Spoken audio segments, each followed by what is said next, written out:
whoa, whoa.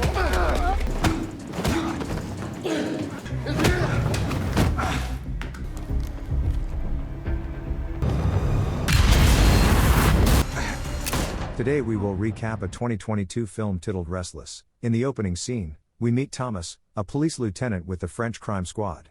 After leaving his sister and daughter at the hospital, he rushes to the police station. He is concerned about an internal affairs inspection team that is scheduled to investigate his group. His co-worker phones to let him know that the inspection crew is on their way.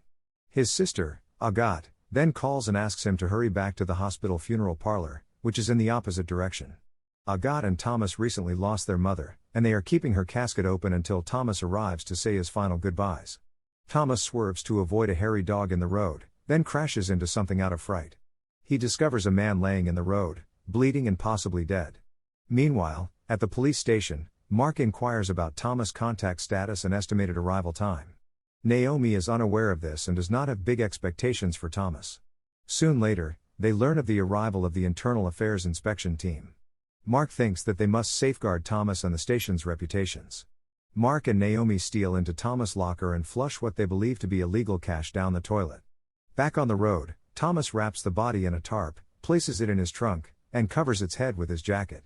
Shortly after leaving, he is compelled to halt for a police inspection. Officers order Thomas to show his driver's license and unlock his trunk. The police are suspicious because Thomas refuses to open the trunk and cannot offer his police identity or driver's license, both of which are stored under his jacket. When the officers attempt to unlock Thomas' trunk, he gets aggressive with them until their leader intervenes. Soon after, the authorities establish Thomas' identity and tell him to leave. Mark texts him, informing him that the inspection team is at the station and that Thomas should not go there. Instead, Thomas races away to the hospital's funeral parlor. Meanwhile, the inspection team leader is lecturing Thomas' supervisor at the station. She clearly feels his cops are corrupt, and he believes she takes herself too seriously. They found nothing illicit in the officers' lockers, therefore they want to inspect their personal automobiles in the parking lot. Later, Thomas gets his jacket from his trunk and walks into the hospital's funeral parlor. His kid meets him with her new remote-controlled toy soldier. Agathe, Thomas' sister, then enters and scolds him for being late. Agathe hands Thomas his mother's cross for burial, and he goes to her casket. After placing the cross in the coffin, he witnesses its sealing. When Thomas notices the ventilation duct cover and security camera in the room, he comes up with a solution for concealing the dead body in his trunk. He removes the cover from the air duct outside the building and throws the remote-controlled soldier, which is attached to a rope, inside. He then pushes the dead body into the duct and restores the lid. Thomas returns to the casket after purchasing some balloons, which he claims are for his daughter. Thomas gets permission to spend 15 minutes alone with his mother. He blocks the camera's view with balloons before retrieving the dead body from the ventilation duct. After placing the deceased guy in the coffin with his mother and shutting the lid, he hears the phone ring inside the coffin. Fortunately, the sound ends before the funeral parlor staff returns, and Thomas leaves. The next day, Thomas bids his mother farewell. Later, Thomas cleans his automobile and purposefully drives into a police car. This provides him with an alternative explanation for the vehicle damage, as well as a free repair. At the police station, Thomas thanks Mark for disposing of the money in his locker. Thomas also observes that Mark is an equally shady officer. Soon later, they learn of their intended victim. Interpol is looking for Manuel Barcela Cubed, a convicted narcotics trafficker. Thomas immediately recognizes Manuel Barcela Cubed, the man he struck with his automobile, who is lying in a casket with his mother. Wobber wants to catch Barcel in order to improve the station's reputation after the internal affairs team's assessment. Later, the gang arrived at Barcel's base. Although they are unable to locate him, they have received signs that he was present. They hunt for indications as to where he is currently. Thomas notices the shaggy dog that he nearly ran over and follows it. The dog brings him to the scene of the vehicle collision. A local police officer and the rest of Thomas' group quickly join him as he investigates the area. The police officer informs them that an anonymous caller reported a hit-and-run accident in which the driver placed the body in his trunk and fled.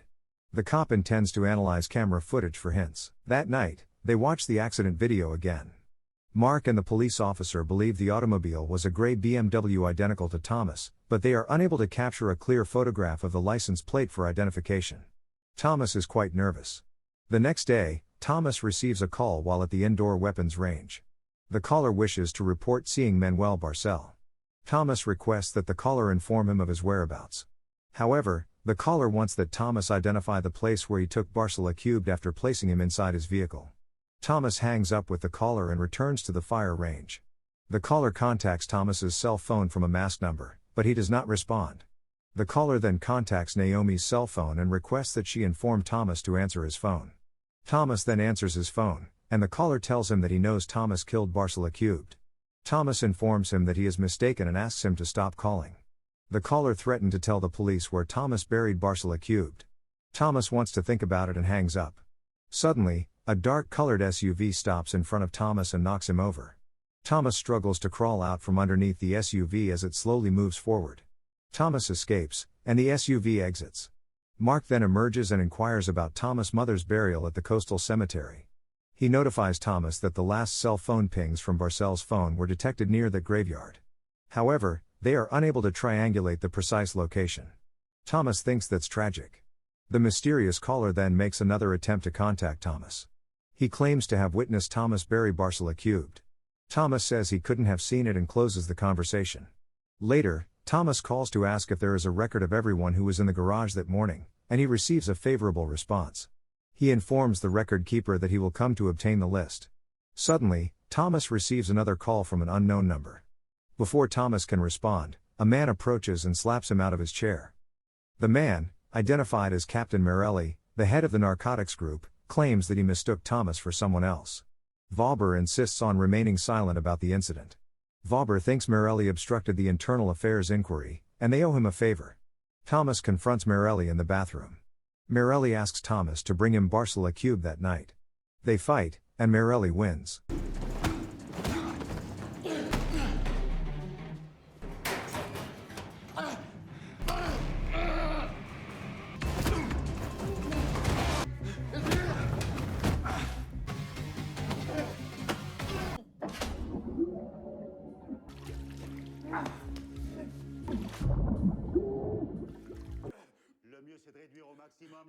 Thomas agrees to bring Barcel to him.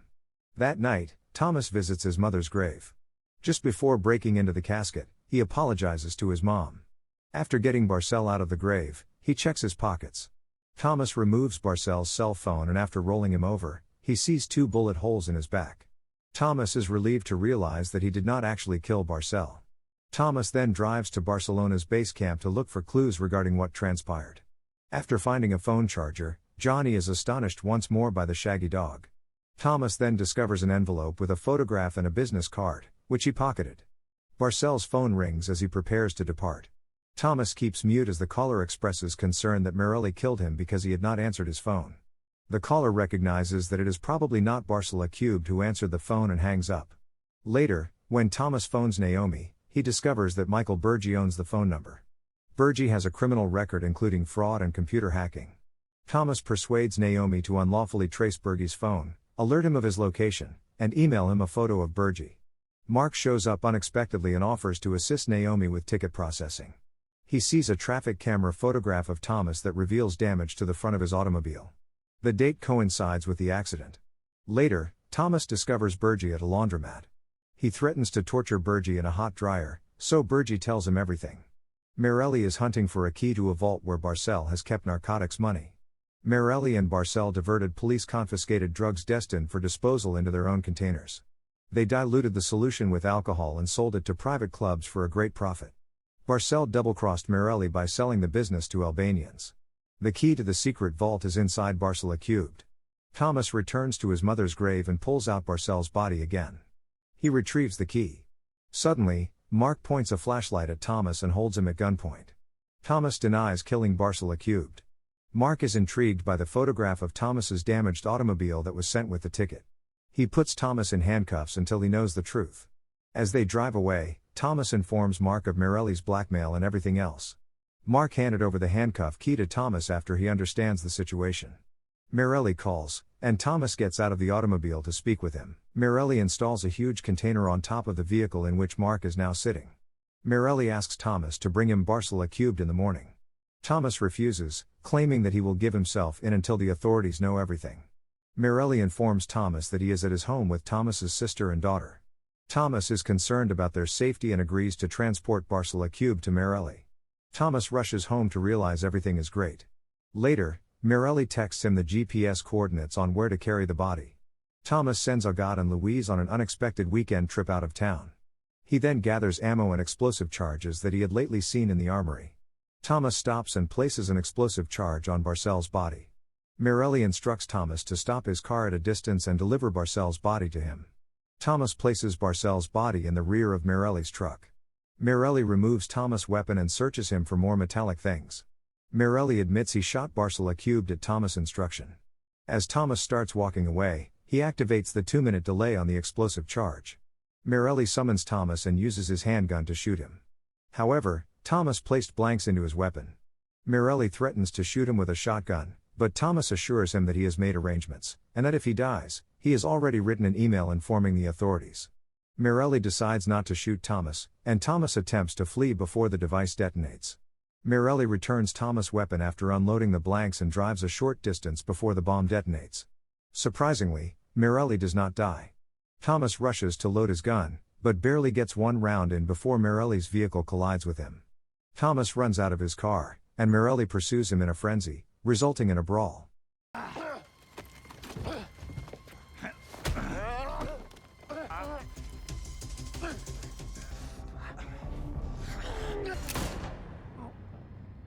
They both fall into the water.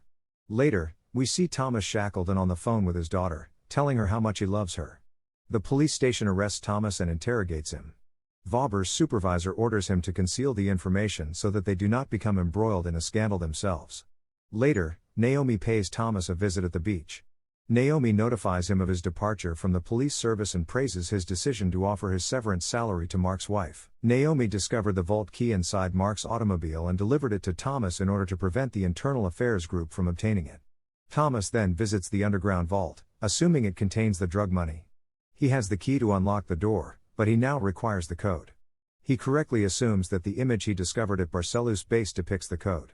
When the lights come on inside the vault, Thomas is astounded by the massive heaps of cash. Thanks for watching. If you are new, don't forget to subscribe for more of these recaps. Until next time, have a nice day.